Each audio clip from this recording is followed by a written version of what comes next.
Thank you so much for that introduction. Speaking of letting them hang, we're here for breast cancer awareness, so, you know. Woo! So thank you so much. I'm so excited to be here. How y'all feel? All right. I am so excited to support this event tonight. I do have my own breast cancer experience. In case you had not noticed, I too have a bosom. Okay. I do have breasts. Okay. I love to think about, like, what do we call them? You know, breasts, boobs, titties, tatas. On men, I like to call them chesticles. Even though they don't hurt when you slap them, I do like to call them chesticles. But you know, I love talking about breasts because breasts, you know, it's an interesting experience. For those of you who do have them, it is a journey throughout your life having breasts. It can be some ups, it can be some downs, it can be some way downs. You know what I'm saying?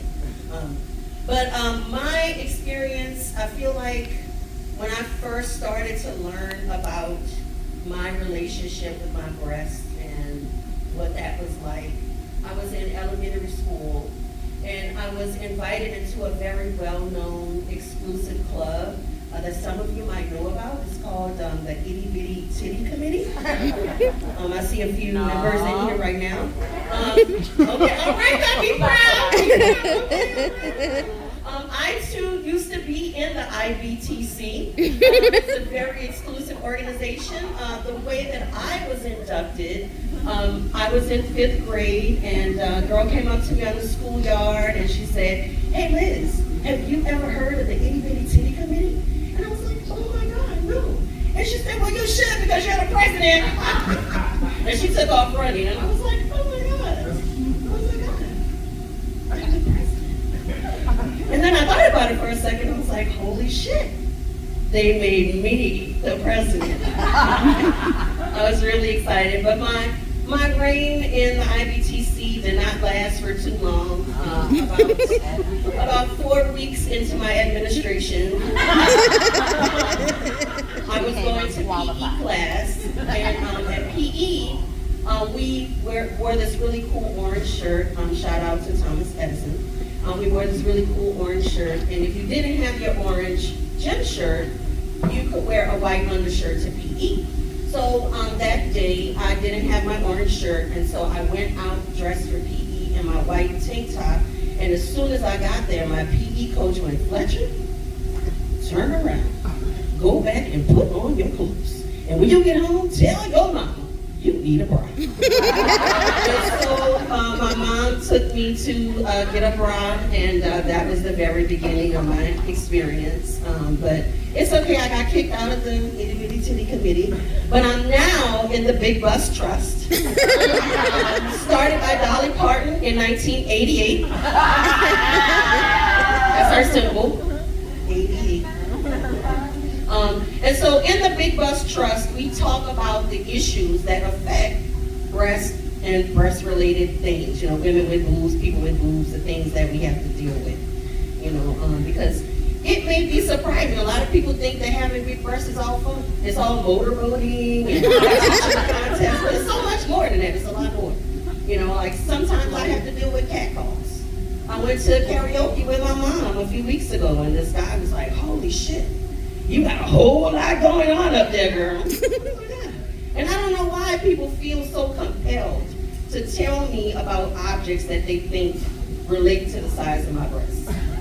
Like, "God damn, girl, you got some melons.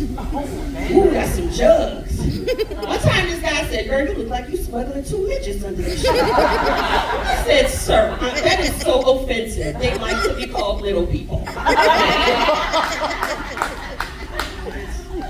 Let's keep it clean up here. You know what I'm saying?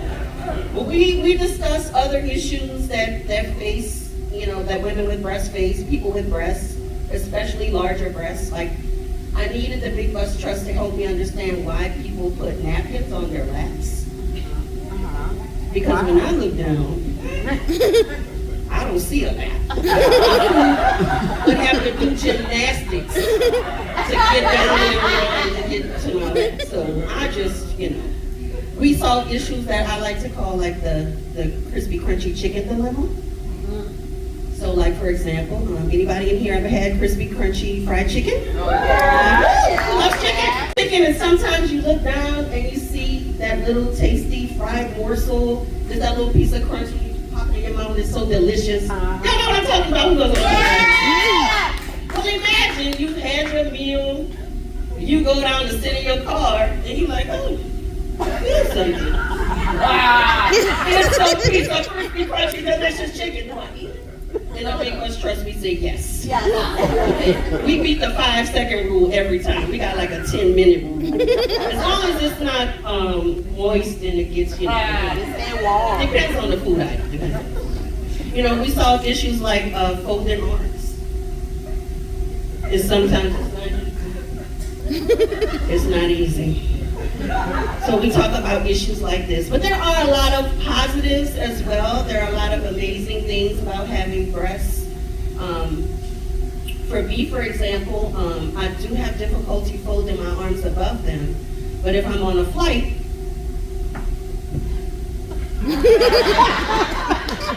I always have a pillow.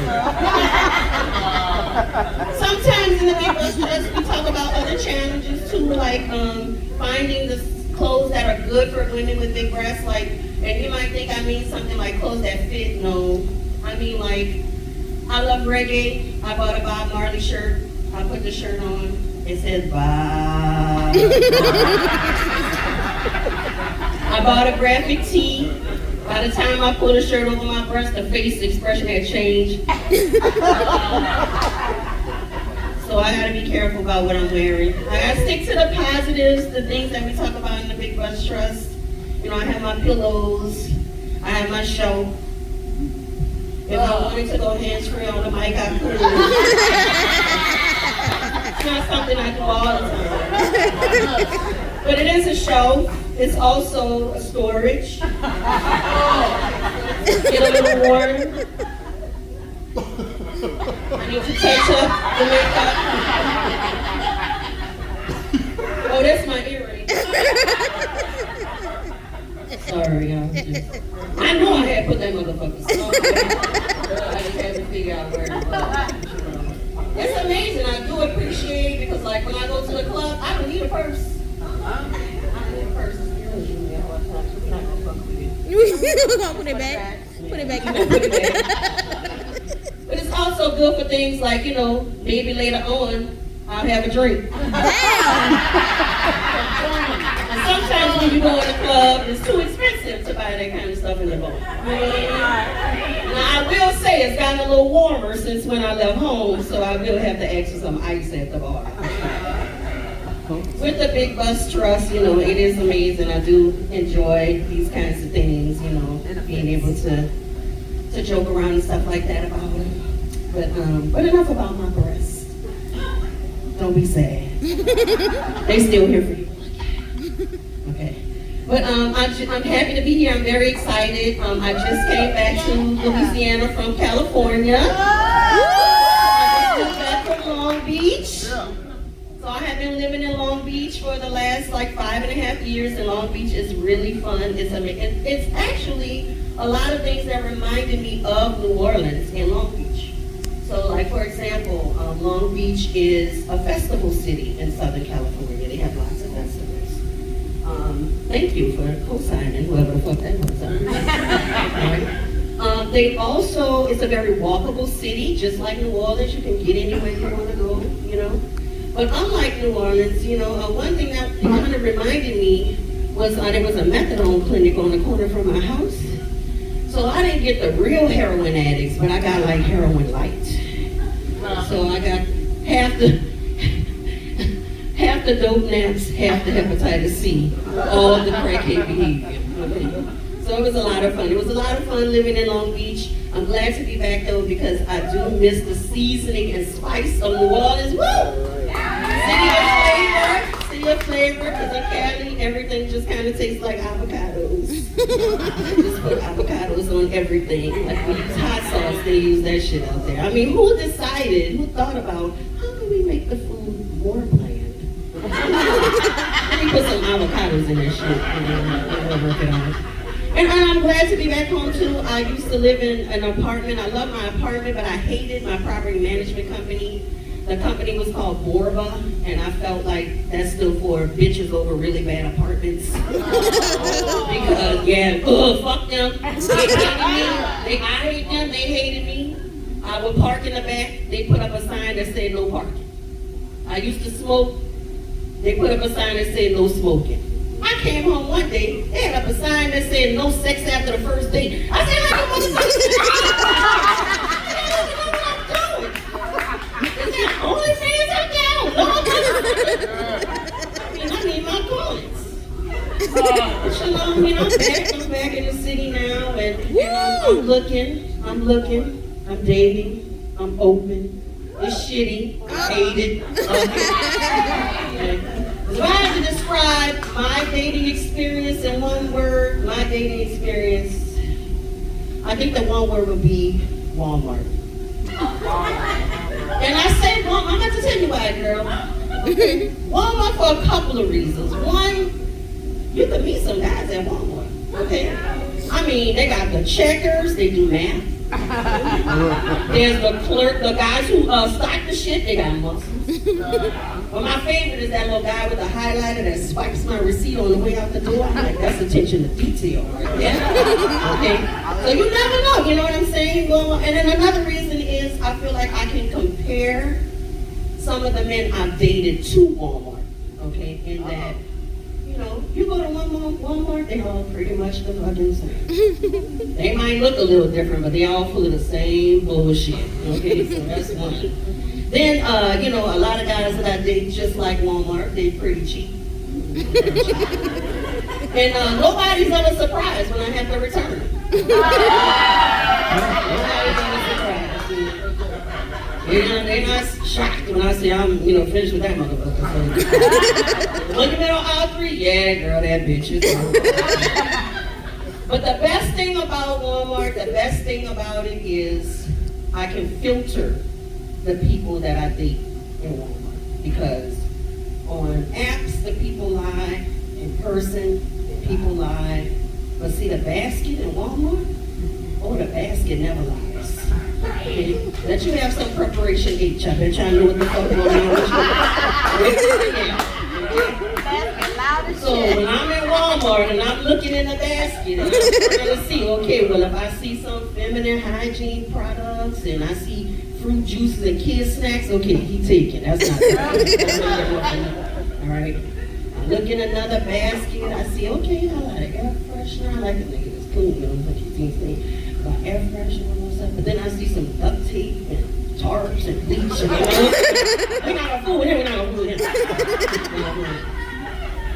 The one I'm looking for now, I'm looking for like single serve pizza, lotion, tissues. That guy needs somebody, okay? I'm looking for him now. Nowadays, though, if I look in the basket, if I see more than one bottle of baby oil, I'm calling the police. And I do try to keep my community safe. That's one of the things I do. So, but I just want to say thank y'all so much. Y'all been an amazing audience. I want to give a shout out to my brother-in-law, Ron Green, who put this thing together. Y'all make sure y'all support and check for lumpkins and your pumpkins. All right.